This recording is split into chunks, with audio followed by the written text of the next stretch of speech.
How's it going, guys? Episode 25, back with OKnowsSports. We got a special guest on today. We're talking a little Premier League.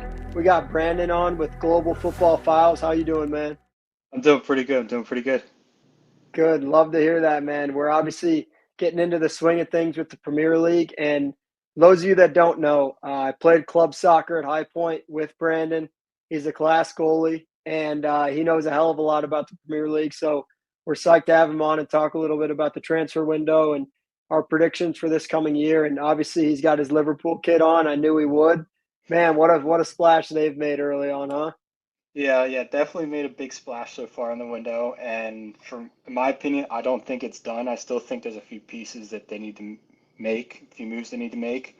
And so kind of gonna be another few busy weeks ahead. Yeah, 100%. And obviously, for those of you that don't know, they've spent over 300 million in this transfer window already, which is leading all teams by over. The second place is Chelsea with 240. But on top of what they're doing, and they've already done, they're looking at Alexander Isak from Newcastle. Brandon thinks they're going to get him. Hey, give me your take on this and why you think he's still coming in even after they spent 300 mil this transfer window. So it looks like it's going to happen. He's on his own. He's back in Sociedad in Spain, training on his own. Not didn't go to camp with Newcastle on any of their tours. Liverpool just offloaded Luis Diaz for 70 million to Bayern Munich. Saw that. I mean Yep. that's a Was that big money yesterday move. or today? It was yesterday or a couple Yep. days ago. Either way, huge move. Yeah, Yeah. yeah, for a 28-year-old with 2 years left on his contract, 70 million on him. It's a big sign or a big sale. Um, they need a new striker. They still need to get some pieces offloaded. Darwin Núñez, Chiesa as well, but those two guys need to end up going. And honestly, and I'm not even really that worried about needing a new left winger. I mean, we got Gakpo there. Ekatike, one of the guys we just brought in, he can play on the left wing. Soboslai can play just kind of bit everywhere between the Yeah, midfield and he's front everywhere. line. Yep. Verts can even play on that left wing, just brought in. I mean, there's a lot of moving pieces. And one kid that I've fallen in love with, left winger, Rio Engamoa. He's 16, got him from Chelsea last year. He's the future. He is a real deal. He looks so comfortable, so confident. Seen all the senior guys look to love him, welcome him in. He scored it the other day. I think he's I got two saw or three that. goals in this preseason Yep. already. So I think he's going to get some minutes. But yeah, I think Isak is going to be that next big move. And then I think Liverpool are then going to go after a center back. Yeah, that would be huge. And Isak would be well over 100 million, I'm sure. I mean, obviously the Saudi packages have nothing to do with the Premier League rates that they're running, basically. But the Saudi deal was ridiculous that he got offered, and he denied that one right away. Kind of wanted to preserve his career. He wasn't ready to kind of give up on it, like a lot of the guys are, like Benzema and Neymar, and some of the other that have kind of just taken the option of the money route rather than staying playing at the best league in professional soccer. So I'm hoping for your sake, Isak finds a way to Liverpool. I'm hoping for my sake as an Everton fan, he doesn't. But let's be fair, I don't think they have much of a fighting chance against Liverpool this season. Yeah, and I mean one of the things too, which I actually just saw today, Arne Slot did manage Alexander Isak previously when Oh wow. both of them were in the Netherlands playing for Willem II. I think Ishak was only 19 or 20 at the time. So Okay. there's already that similarity and chemistry there. Already knows him. So I think that is going to come into it as well. Yeah, that definitely could. That's a good nugget. Okay, so obviously we covered Liverpool a little bit, but I want to break down a little bit of this 2025-2026 season. Obviously, we'll talk through all the transfers that have came with each of the teams, but I want to start with the top four in the Champions League spots. And for those of you that don't know much about the Premier League, Brandon and I will try to break down what it looks like. So first things first, if you get top four in the Premier League, you get entered into what's called the Champions League, which is basically the best clubs in the world. They compete. The best five leagues in Europe. They compete in this tournament. That's the entire season long, and you only make it if you are in the top four in the Premier League. So it's really an interesting thing that's unlike any other sport, and it's pretty cool because each team fights. the whole season, not just to win the tournament or the trophy at the end of the year, but also to get second, third, and fourth. So, without further ado, Brandon, who do you think is going to make it to the Champions League next year? Who's your top four? So my top four, I'm gonna start with four. I've got Chelsea. My Okay. top four was actually pretty easy to pick in terms of who the four are. Places are a little difficult, but I got Chelsea at four, spending 243 million, Yep. doing what Chelsea does best, and that's spend money. Uh, they have, another squad of 50 plus guys, it seems like. Bringing in Jamie Bino Gittins from Dortmund for 65. João Pedro from Brighton, Liam Delap. Esteval from Palmeiras, that's 35 million from Brazilian league. A lot of money spent. They're coming off of a huge high Club World Cup win, beating PSG. I think that's going to really push them. I think maybe these first few weeks they might struggle a little bit. Just long season, long summer. They might have a little bit of a slow start, but I think just the depth of the squad and the momentum that they're carrying, the quality guys like Cole Palmer, Levi Colwill in the back, they're good. It's a good side. I haven't said it much about Chelsea in the last few years, but they're really starting to develop and mature. So I got Chelsea at four. I got City at three. I really think Holland and Marmoush are just going to score goals for fun this year.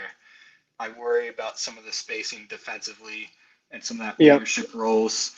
It seems like they're kind of clueless in what to do in the back. They've just spent, I don't even know, I think it was 35 million on James Trafford from Burnley. I like him as a goalie. He's young. He's going back to Man City where he first came from before he went to Burnley. They only conceded like 18 goals in the championship last year. It was an incredible defensive record, but going from Burnley in the championship with Man City, it's a huge jump. And then you got Yep. Ederson, who's really starting to struggle and stay healthy. But I got City third. Did have City above Arsenal, but I've got Arsenal at two now. They've won ahead. They splashed the cash on Victor Gyökeres. That was their huge struggle. Uh, is that depth in the front, and it looks like they're really starting to develop it. You got Waneri that can back up Saka. You've got Gyökeres now up top. Gabby Jesus is coming back. He'll be back healthy. Kai Havertz can play up top. He can play back in the midfield. Like I know Yep. Arteta likes to keep Havertz there. And then that left wing, I know they're still looking around for some new left wingers. They've got Martinelli. Trossard looks like he's on his way out. But, I still think that they're going to score a little bit more goals than they did last year. The defense, you don't have to question it. They're solid. Saliba, Gabriel, Lewis Skelly, those They're guys are amazing. good. Yeah, so I'm not really worried about them.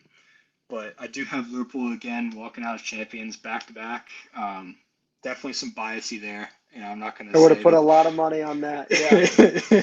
Not gonna deny the fact there's definitely some bias, but spending 125 million on Verts and possibly bringing in Ishak, and then you already have the Player of the Year in Salah, who just won Golden Boot and the most assists at 32. I mean, he's not slowing down. You've just got so much attacking prowess. You got McAllister, who I think is unbelievably underrated in the Yep. midfield. He looks so good, and you can't deny the fact you've got Van Dijk back there. I mean, one of the best center backs I've ever seen play. Um, Yep. they've retooled where they were weak. They look to continue to strengthen up in this window, and I think they're just going to be a little bit too strong. And I think they're going to really use the passing of Diogo Jota to really motivate them and push them this year to win some silverware. Okay. I like that. I think you make good points there. I have the same top four, and I think, like you just said in the start, it's pretty easy. The four teams, in my opinion, and your opinion, I think those will be the teams that wind up going to the Champions League. I also have Chelsea at four.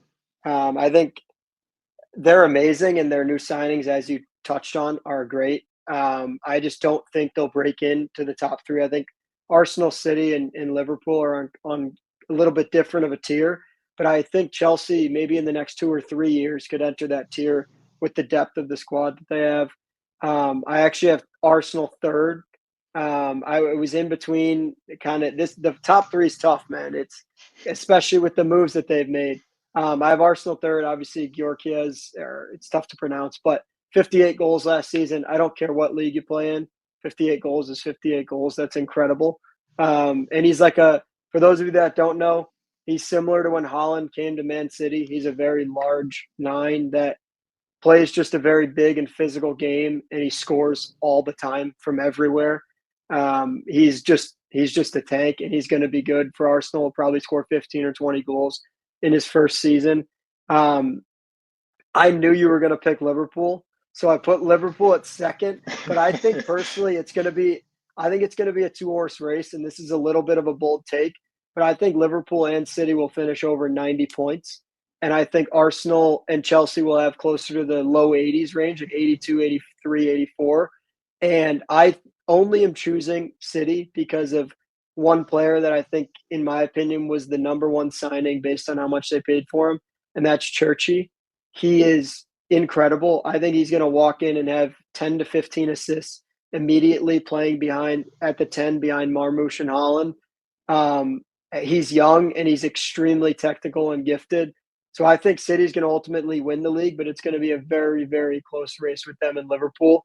I'm a little worried about City's defensive depth, but I think the signings that they've signed some unique players that were not really expected. I'm blanking on the kid's name.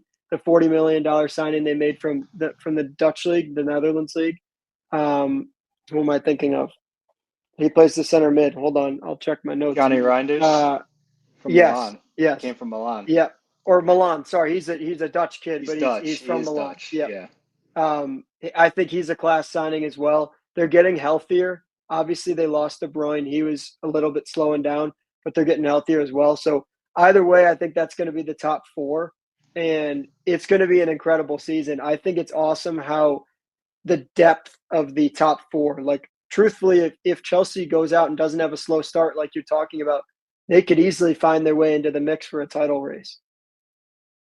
Yeah. I mean, even last year they were right Yeah, around New Year. They were in that title race, and then they had a yeah, bad festive fixture season, and they kind of fell off. And then Arsenal were right there with Liverpool, and then yeah. they had a few bad games, and Liverpool just didn't look back, and they just really Yeah, separated Liverpool did not. themselves. Yeah, they did not look back one bit. Well, let's talk. Obviously, it's important to talk about the best teams in the world because everyone knows about them. But I like to kind of touch on the low hanging fruit and kind of the lower level teams too. I always like doing that in the college basketball world, and I love doing it in any sport. So, explain a little bit what relegation is, Brandon, for the viewers that don't love or watch a ton of Premier League soccer, because once again, it's unlike any league in the world as far as like the NFL or the NBA or the MLB. There's nothing like relegation. So, explain it a little bit to the viewers. Yeah, so pretty much the way relegation works is that the bottom three teams every year will drop down to the league below, and your best three teams will get promoted. And this works all throughout England and pretty much all throughout Europe. So England has a 10 league system. It's called the football pyramid, and you can have a team all the way at the 10th division, take them all the way to the Premier League if you got enough money and willpower. So pretty much, if you're MLB fan, your Colorado Rockies and your Oakland Athletics, Chicago White Sox, they won't be Yep. around the MLB very long. So that's kind of how relegation works, and it's very makes it very intriguing. It makes it worthwhile. Your team's at the bottom. Every game still matters. You're not sitting there seeing a team that just is doing awful, having a bad year, and it's just, let's hang up the effort and just kind of coast to Yep. the end and hope for a good draft pick. That doesn't exist. You have to stay in the Premier League. The Premier League money is unbelievable. It's over 100 million just for being in the Premier League. So you want to stay. All the revenue, the TV money, all of that, it just means so much. And it is big as well. It's coming to the US, not MLS. MLS has refused time and time again to bring this in. Saw USL that. is bringing it in, so promotion relegation is coming to the US, and I really think if the USL commits to it, the USL will take over the MLS. So if you're Yep. looking to get in soccer, you're looking promotion relegation stuff, find your local USL team because at any point they might be, up there playing some of these bigger clubs in these preseason tournaments. 100%. Yeah. And just to touch on the relegation and every game mattering, I can tell you this as an Everton fan, it is true that the relegation battle, you still tune into every game because, like Brandon said, if you get relegated to the championship, which is technically the second division in England, the money that comes in to your side is literally pennies on the dollar of what you would get paid if you're a Premier League team. So oftentimes what will happen is a team gets relegated and most of their top players will leave, especially their good young players. On the flip side, when teams get promoted, they bring in players from all facets of the world and they bring in young talent, they bring in old talent. For example, Sunderland, who's getting promoted from the second league, the championship, up to the Premier League this year, they've spent 105 million in this transfer window, which is the most out of any of the teams promoted. They spent 100 million and they were in the second league last year. So it's a really cool system. And I think, like Brandon said, it makes for the entire season matters. If you're the 16th team and you're two teams away from being relegated, you care about that next match, even if it's against a team like Manchester City or Liverpool and scaping away a point somehow. So, Brandon, I want you to share your three teams that you think will ultimately be dropped down, or even you can give four if you think one team's going to be in the mix there, and share who you think is going to fall down this coming season. So I kind of I've got serious concerns about Burnley. I mean, I know I Mm-hmm. kind of looking at their record from last year, giving up 18 goals in 48 games. Like it looks incredible. They just lost James Trafford. They lost C.J. Aiken-Riley as well to Marseille. And they didn't even get money for him. They just haven't really spent any money on big time signings. I mean, I'm looking right now. They brought in Chuana from Lazio. They brought in Marcus Edwards from Sporting, Jaden Anthony, you know, Jakob Brun Larson. Like they're just not Premier League signings. No, Um, no, not at they're all. not Premier League signings. And I even have Scott Parker, their manager. I have him the first manager to get sacked. I mean, he failed Premier League level managing Fulham. I'm not confident at all in this Burnley side. I have them rock bottom. I think it's going to be a really tough year. Other than that, I've got four teams battling to survive from those last Okay. two spots. I've got Sunderland in there. I know they Yep. spent 130 million. They brought in Xhaka, Arsenal signing Premier League experience. They brought in Ronaldo from Atletico Madrid, defender I saw experience. that big move. But they've also got in a lot of young players. My concern is a lot of those young players are African. Simon Odingra, Hamada Diarra, Siddiqui. This year is the African Cup of Nations. For those that don't know what African Cup of Nations is, pretty much every continent has a tournament, international tournament throughout the year at some point every couple years. The U.S. just finished theirs, the Gold Cup. The Euros happened last year, 2 years ago. Yep.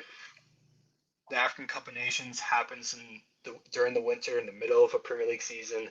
That's just when the African calendar falls. So these guys will be gone. And then you look at the rest of their team, it's just not a lot of quality.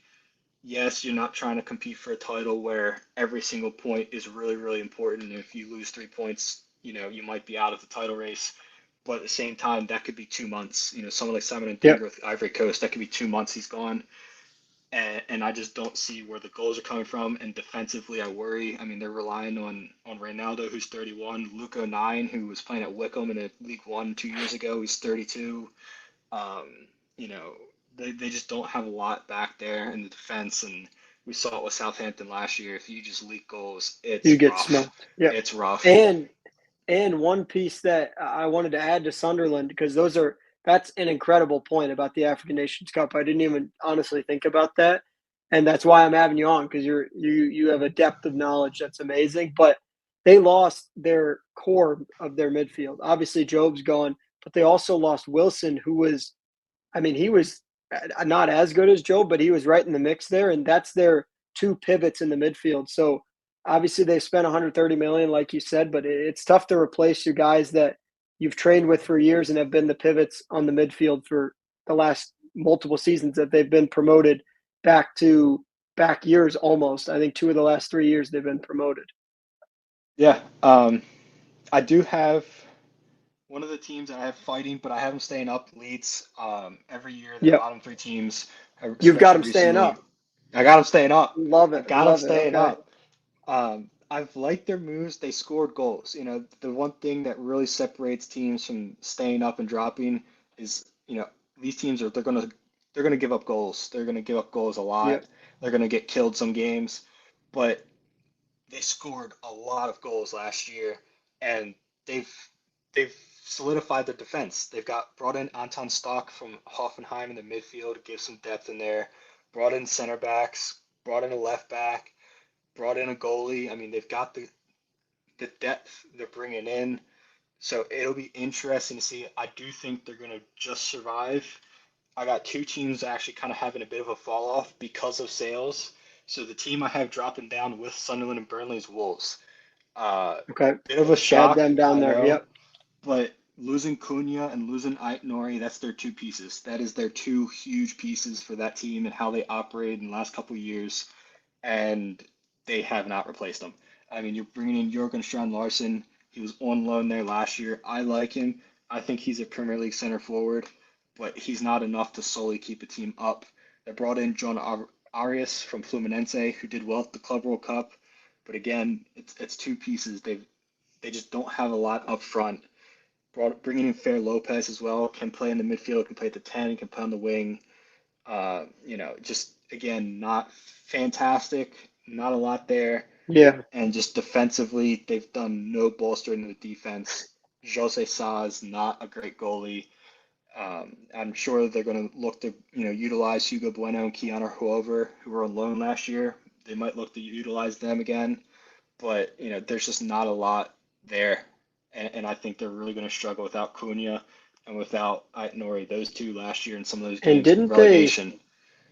didn't they already score the least amount of goals aside from Southampton? I thought they were either second or third They least in the they whole were Prem.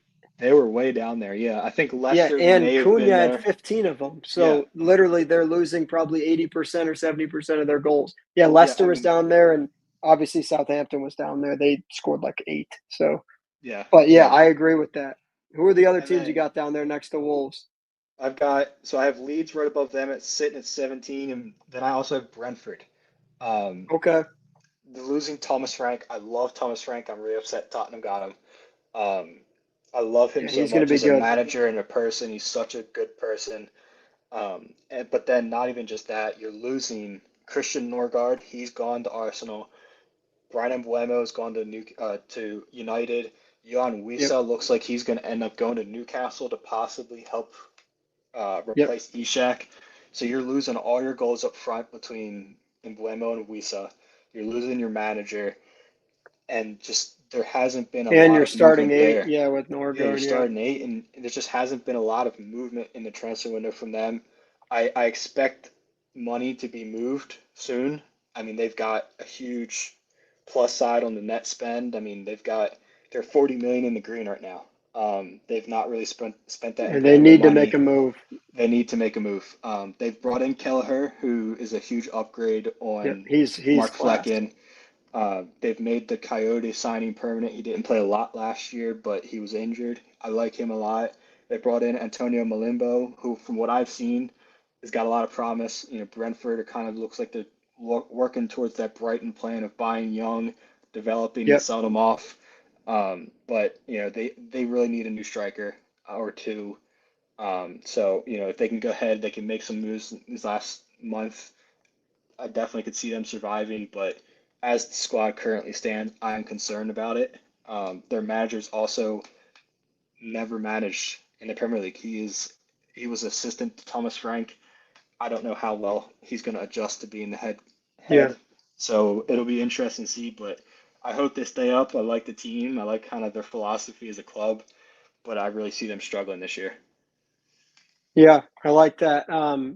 I've got one more to add to that relegation pile. Obviously, I have the 3 that are coming up, potentially on the way down, but I've got one that I thought you were gonna say that this is one of my bold predictions, is Nottingham Forest. Obviously, they made it to Europe last season, and had an incredible year, but they have no goals coming in.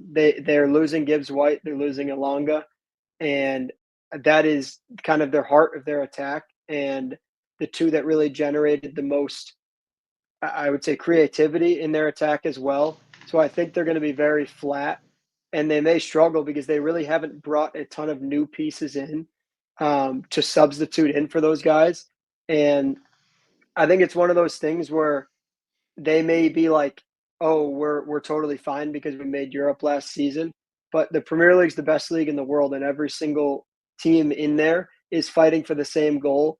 And I think they may have gotten a little complacent with the lack of moves that they've done.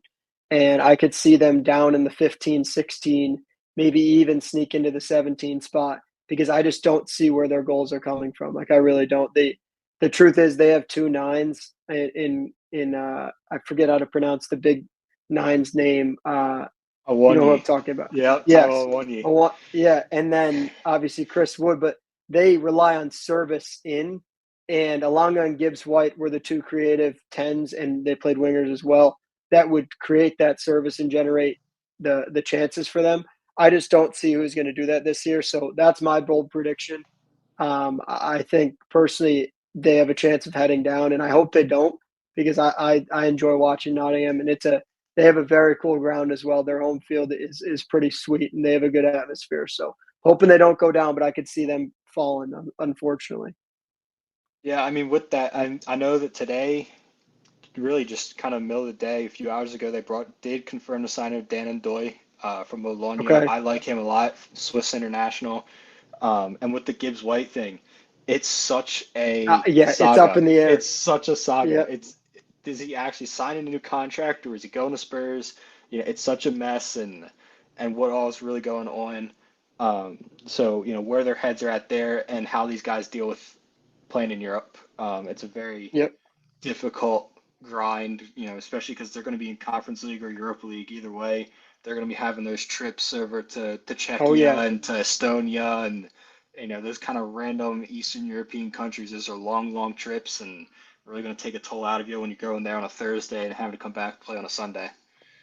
Yeah, and especially if you don't have depth, and they did have a good bit of depth last season, to be honest, and that's why they could do what they did. I mean, at one point they were fighting for the top four, but I don't know. I have a bit of a sour taste for them this year, and I may be completely wrong, but that's my bold take. That's what bold takes are for. But I want to talk a little bit too quickly about the 5, 6, 7 spot, still Europe, just not the Champions League.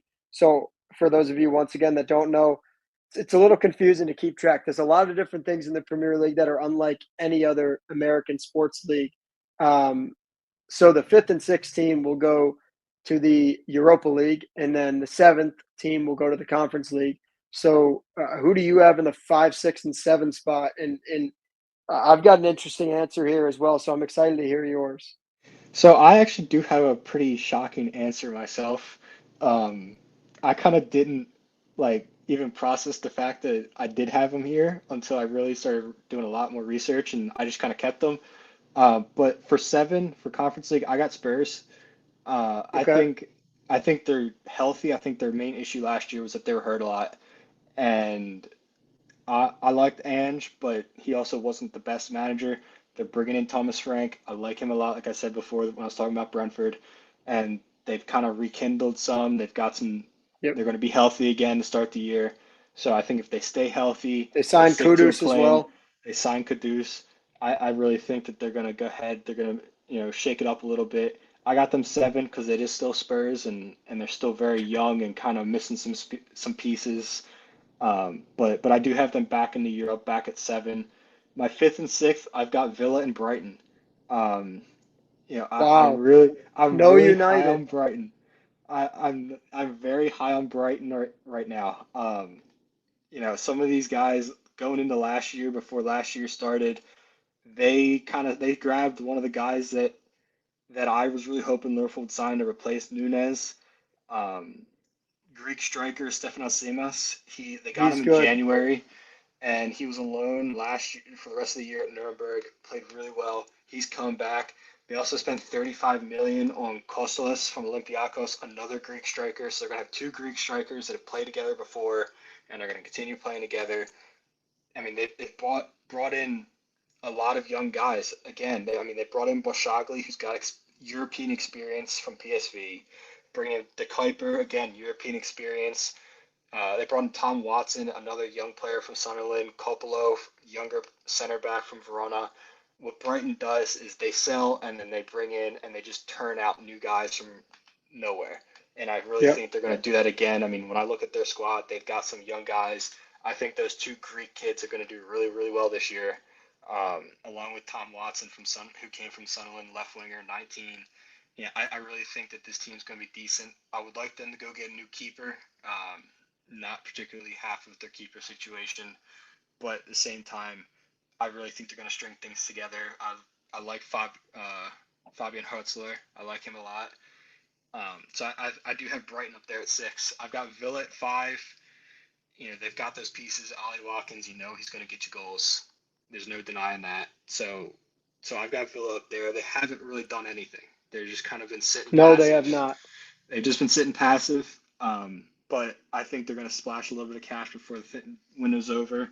I know that Unai Emery likes to work late, so I think he'll make some moves late, and it is Unai Emery. You can't deny he's such a Yep. good manager. So I think he'll string things together at the end. Okay. I like that. And I like that we have a little bit of parity here because I've got a completely different three. And I have Spurs at 5. And I literally only say that because of the new manager. And bringing in Frank is like you said, he's a terrific boss and he's a great manager. And I think last year was a bit of a fluke. They kind of were they were hurt the entire year. Eric Dyer stepped in and was their starting center back for literally like 20 games. I just think they're going to come back. They're fully healthy. Um, sixth is I think they're either going to come in sixth or eighth. If Isaac or Isak stays, I think Newcastle will slide into the sixth or seventh spot. If he does not, I think they will be in the 8, 9, or 10 spot, closer to the mid table. So that's kind of an asterisk there. I think United will be in the 6 or 7 spot. Unfortunately, I don't really like United. I don't like rooting for them. And I hate United fans. They annoy me a lot. So it's tough for me to put them in Europe, but you can't deny they've made two brilliant signings. We've talked about them already. Um, Two guys that have legit Premier League experience and have both scored 15 plus goals in the Premier League. So they're not just signing some project out of like Uganda. Like they're signing legit players. Cunha scored. I was watching the other day, and I watched the top 25 goals in the Premier League. I don't know if you've seen that video on yet. For anyone who hasn't on YouTube, you should watch that immediately after this. I think Cunha was 5 of the top 25. That doesn't mean he's the greatest 9 in the world, but that's pretty ridiculous. Like he had 5 of the greatest goals of the whole season. He's completely class. So is Mbebu. It's just they're going to be great together. And while I don't think they have all the pieces figured out by any means, I think they're a better side than people give them credit for. And I see them being in the 7 spot, especially if Newcastle gets rid of Isak and pulls in Wissa and thinks that he can supplement what Isak can do because he can't. Yeah, I mean, I agree. I do have Newcastle sitting at 10 because I do think Ishak's going. Yes. Yeah. So, I kind of made some of my predictions and placements based on what I think will happen in the rest of this window. Agreed. And if he So moves, so that's a I huge It's a downgrade for huge them. loss. I know they're going to look into bring in Wisa if that happens, and somebody else, I'm sure. And I mean, that's going to be hundreds of millions of dollars that they're going to be able to spend, but Yeah. there's just not much there. Um, if they lose Ishak. So I got a question for you. Aside from the table, who do you see as your player of the year, and who do you see winning the Golden Boot in the Prem this year? So my golden boot, I've got Holland. I mean, Yep, he's just going to score. He's going to score like crazy. You mean we've talked about Marmoush, we talked about Cherokee. They're going to supply him goals. It's Man City, it's Pep Guardiola. They're going to score.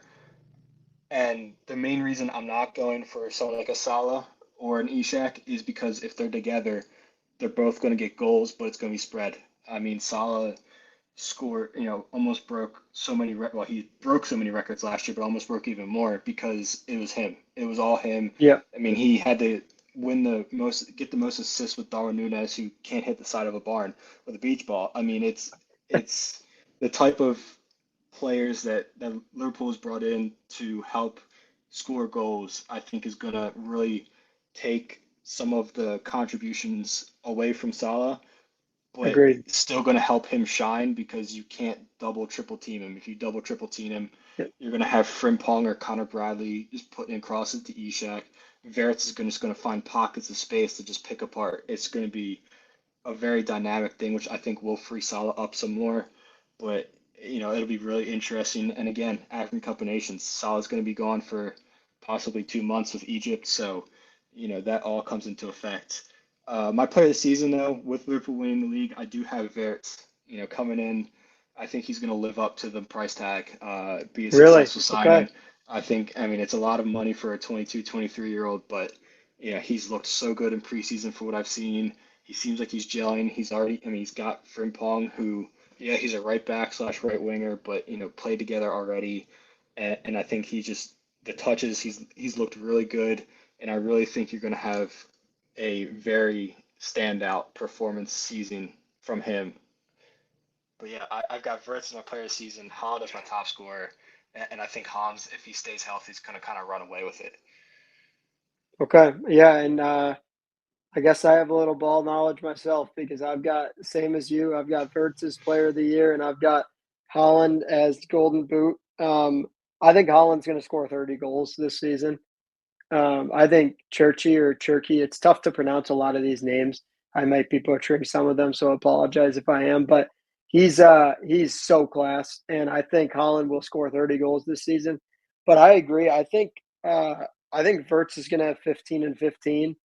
I don't think he's going to have as good of a year as De Bruyne did. I think it was 3 or 4 years ago now when they won the. What year was that? When they won the league and he had 15 and 20, Yeah, one of the greatest seasons I've ever seen in my life. I don't think he'll have that, but I could easily see Vert slipping into like a 13 and 15 or 13 and 13, and that will win you Player of the Year if you win the league. So I wouldn't be shocked to see that.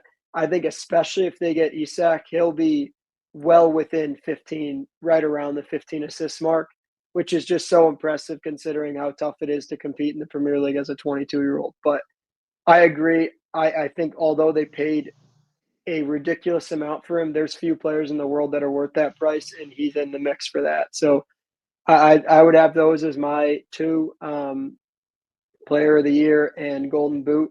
And then last piece that I want to touch on. This has been great having you on, but is one bold prediction that you haven't shared. So obviously, I I shared my Nottingham Forest, and you shared your Brighton prediction. So one that we haven't shared that you want to touch on. so one thing I've got Everton up kind of comfortably safe this year. For the Okay, last several years I've had them to love go that. down, and for some reason David just Moyes. something is just giving me the feeling that they're going to kind of comfortably stay up. I do have them at 14. I think got teams above them, Fulham, Palace, Bournemouth. I think they got a little too much quality compared to Everton. But when I compare them to West Ham, Brentford, Leeds, Wolves, Sunderland, Burnley, I think Everton's kind of on their own. I think we're going to kind of see where that middle of the table is kind of grouped up again, and then there's just going to be kind of Everton and West Ham together, and then nice little gap before the bottom five. Yeah, well, I like that. I like the sound of that. I'd like to see them in the mid-table range, like 10 to 11. The fact that they were able to re-sign Brantwaite is incredible because the truth is he's probably an $80 million center back, especially with the England nationality. And that back three with Tarkovsky, Pickford, and Brantwaite is the only thing that kept them up last season.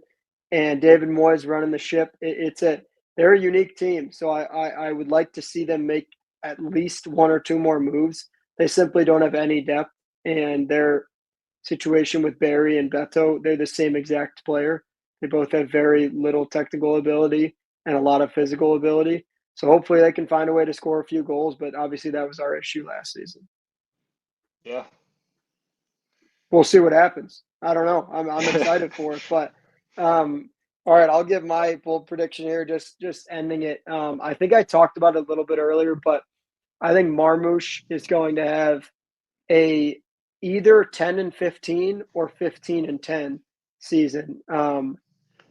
He stepped in and was class immediately for City last season, but I think in his second year, it's kind of going to be no more jitters, no more nervousness. He's clearly good enough to play in this league. With the dominance of Holland, it takes when you play a team like Arsenal or Liverpool, some of the top table teams, they literally focus their entire game plan around Holland. So it lets off a little bit of the slack as well as Churchy coming in. So yeah, my bold prediction is Marmoush has either 10 and 15 or 15 and 10, talking goals and assists or assists and goals. So we'll see what happens. But overall, I'm really excited for the season. Clearly, Brandon in as well. Brandon is as well. It's pretty insane the parity in this league, and that's the reason it's the best soccer league in the world. Yeah, I mean, I'm pretty excited for it. I'm ready to get going. Community Shield's only 2 weeks away, and leagues Liverpool kicks off on 14th, I believe it is, that Friday, Yeah. first game of the Yep. season.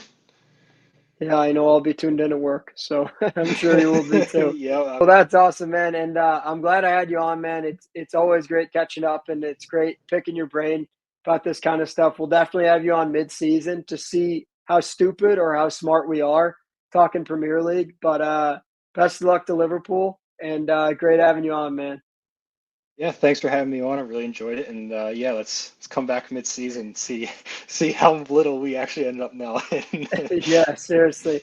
All right, well, I appreciate it, man.